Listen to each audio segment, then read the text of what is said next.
Assalamu alaikum students. I hope you are all fine. Dear students, as you know, today we start our play number 3, The Oyster and the Pearl. Students, this play is based on main qualities, or we can say that main characteristics of human beings like sympathy, humanity, good manners or goodliness. This play also gives us some hope for our future. The true spirit of happiness is that we share our happiness or our joys with other people. This quality makes us more prominent in other human beings. As you all know that before starting a play, we can discuss the main characters of the play. So have a look at the characters of the play. तो ये सारे के सारे characters हैं जो यहाँ पर इस प्ले में जो है इंट्रोड्यूस करवाए जाएंगे, और सारे के सारे करेक्टर्स इस प्ले के दौरान हम इनको डिस्कस करेंगे, इनके डायलॉग्स आएंगे। तो इस प्ले में जो चीज़ें हैं वो ये है कि बताया गया है कि जो इंसान हैं उनकी जो बुनियादी खूबियाँ होती हैं, क्वालिटीज़ होती हैं, वो यहाँ पे डिस्कस की गई हैं।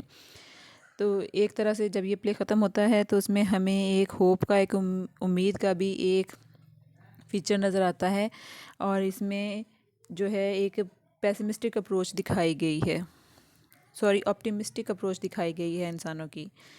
तो वो यहाँ पे ये बताते हैं कि जब इंसान ज़िंदा रहते हैं तो वो एक दूसरे के साथ अपने दुख दर्द बांटते हैं, ना कि वो जानवरों की तरह रहते हैं कि वो सारा कुछ अपने लिए ही करते हैं। ठीक है, इसमें डिफरेंट करेक्टर्स हैं जो कि यहाँ पे इंट्रोड्यूस हुए हैं। सबसे पहले जो है वो हम अपना जब प्ले शुरू करेंगे तो उसमें आप देखेंगे कि जहाँ पे सीन शुरू होता है तो उसका बैकग्राउंड बताया जाता है। यहाँ पर भी उसका बैकग्राउंड बताया जा रहा है। जब हमने प्ले 2 पढ़ा था तो उसमें भी सारे के सारे उन्होंने उसका जो बैकग्राउंड था, कैसी उसकी सेटिंग थी, वहाँ पर चीज़ें कैसे रखी हुई थी, जगह कैसी थी, करेक्टर्स कौन कौन से थे, किसका घर था, वो सारी चीज़ें वहाँ पर बताई गई थी। इसी तरह इस प्ले में भी जो है उसका एक बैकग्राउंड दिखाया गया है कि किस तरह की चीज़ें वहाँ पर हैं और क्या क्या है, और किस वो जगह है, और किस तरह से वो सारे करेक्टर्स वहाँ पर आकर अपना रोल प्ले करते हैं। ठीक है, तो इसको हम शुरू करते हैं। आज इसका बैकग्राउंड पढ़ेंगे हम कि इसके बैकग्राउंड में किस तरह की सेटिंग है और वहाँ पर किस तरह की अरेंजमेंट की गई है। तो इसको शुरू करते हैं हम। यहाँ पे जो सबसे पहली चीज़ इंट्रोड्यूस करवाई गई है वो एक करेक्टर का नाम है, वो है Harry Van Deusen. Harry Van Deusen जो है वो एक बार्बर है। जैसे कि इसके जो करेक्टर्स की डिटेल दी गई है वहाँ पे आपने देखा कि उसका नाम जो है वहाँ पर दिया गया है, और वो बताते हैं कि जो हैरी वैन ड्यूसन है वो एक बार्बर है, यानी कि हजाम है। जगह कौन सी दिखाई गई है? कैलिफोर्निया की जगह है, और उसका एक जहाँ पर ये प्ले हो रहा है उसका नाम उन्होंने बताया गया है कि ओके बाय द सी है। तो यहाँ से शुरू होती हैं लाइंस। इसका सीन फर्स्ट शुरू होता है, इसमें सारे बैकग्राउंड डिटेल है। वो कहते हैं Harry Van Deusen a barber shop in okay by the sea California, population 909। वो कहते हैं कि कैलिफोर्निया की एक आबादी जो है उसका नाम है ओके बाय द सी। ये वो जगह है जहाँ पे हैरी वैन ड्यूसन जो है हजाम है, बार्बर है, उसकी दुकान है, और यहाँ की जो आबादी है वो 909 यानी कि 909 है।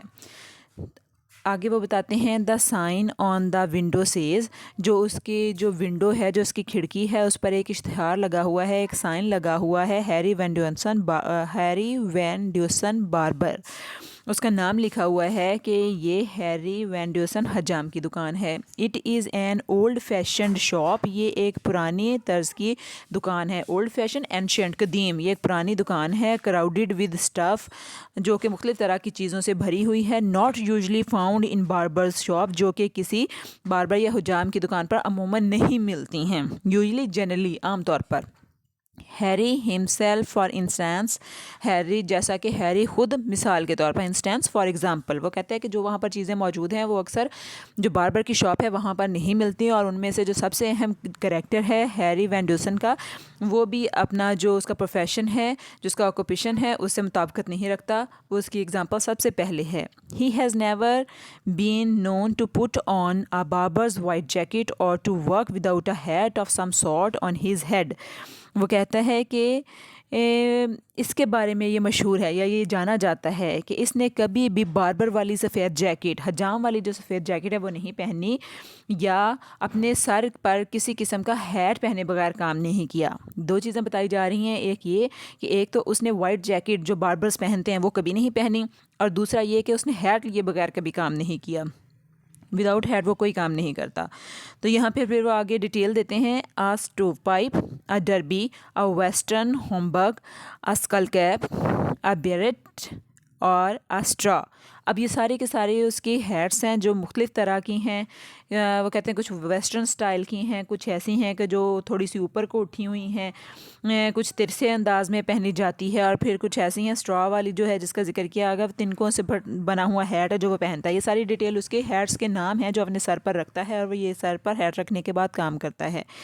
As if putting on these various hats various different, वो कहते हैं कि had somewhat expressed the quality of his soul और suggested the range of it. वो कहता है कि ऐसा लगता है कि इस तरह के जो टोपियाँ वो पहनता है, इस तरह के जो हैट वो पहनता है, ये किसी कदर इसकी रूह और इसकी नुमायाँ खूबियों का इनसे इजहार होता है। एक्सप्रेस्ड ये इजहार करती हैं, इंडिकेट करती हैं, एक्सप्रेस करती हैं किन चीज़ का, किस चीज़ का, उसकी क्वालिटीज़ का, उसकी रूह की क्वालिटीज़ का इजहार करती हैं। रेंज होती है रसाई, पहुँच, दस्तरस, रीच, REACH, रीच।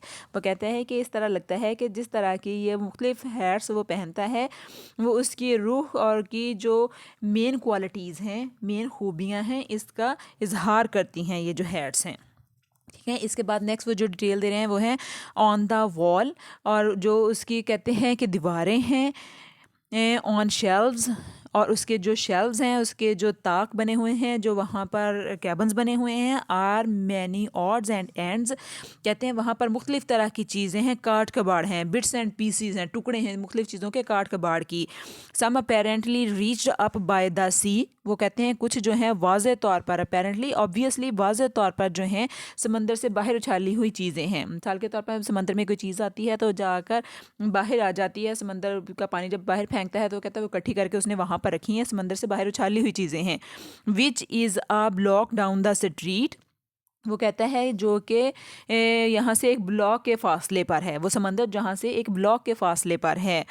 एबलोनी एंड एबलोनी यहाँ पर है वही सी शेल्स हम कह सकते हैं, हम इनको ऑयस्टर कह सकते हैं, घोंगे कह सकते हैं, एंड अदर शेल्स, और जो दूसरे सीप हैं रॉक्स, चट्टाने हैं, पीसीज ऑफ ड्रिफ्ट वुड के पीसीज हैं। ड्रिफ्ट वुड वो लकड़ी होती है जो समंदर में गिर जाए, तैरती हुई किनारे से आ लगे, उसको कहा जाता है।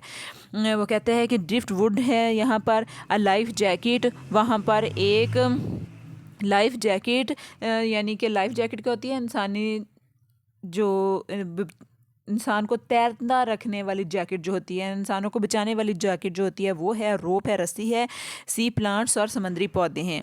There is one old fashion chair, और वो कहता है यहाँ पर एक एंशेंट किस्म की कुर्सी भी रखी गई है। ये सारा का सारा उसका बैकग्राउंड है जहाँ पर उसकी शॉप है, उसकी शॉप की चीज़ें हैं। व्हेन द प्ले बिगिंस, वो कहता है जब प्ले शुरू होता है, Harry is seated in the chair, Harry अपनी चेयर पर बैठा हुआ है। अ बॉय ऑफ 9 और 10, एक लड़का जिसकी उम्र 9 और 10 साल है, नेम्ड क्ले लाराबाई, उसका नाम क्ले लाराबाई है, is giving him a hair cut, वो उसके बाल काट रहा है, इसकी हजामत बना रहा है। Harry is reading a book one of many in the shop, वो कहता है कि किताब में, वहाँ पर रखी हुई किताबों में, बहुत सी किताबों में से वो कहता है कि वो एक किताब जो है वो पढ़ रहा है। ठीक है, तो वो ये यहाँ तक है कि वो अपनी जो सारी की सारी किताबें हैं उनमें से एक किताब वो वहाँ पर बैठा पढ़ रहा है। ठीक है जी, तो स्टूडेंट्स यहाँ तक आज का हमारा लेसन था। इसका बैकग्राउंड है, थोड़ी सी डिटेल है, आपको समझनी पड़ेगी, आपने इसकी डिटेल समझनी है कि इसका बैकग्राउंड क्या है, जहाँ से सीन 1 स्टार्ट हुआ है।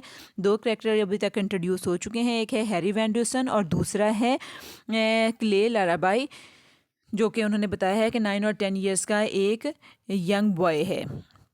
ठीक है, तो हमारा जो काम है आपका, वो आपने यही करना है, जो आपका होम टास्क है। You have to make 5 minimum 5 और maximum 10 synonyms from the given meanings of the text of the today's text, and also learn pairs of words 111 to 120. So this is all for today's lesson. Allah Hafiz.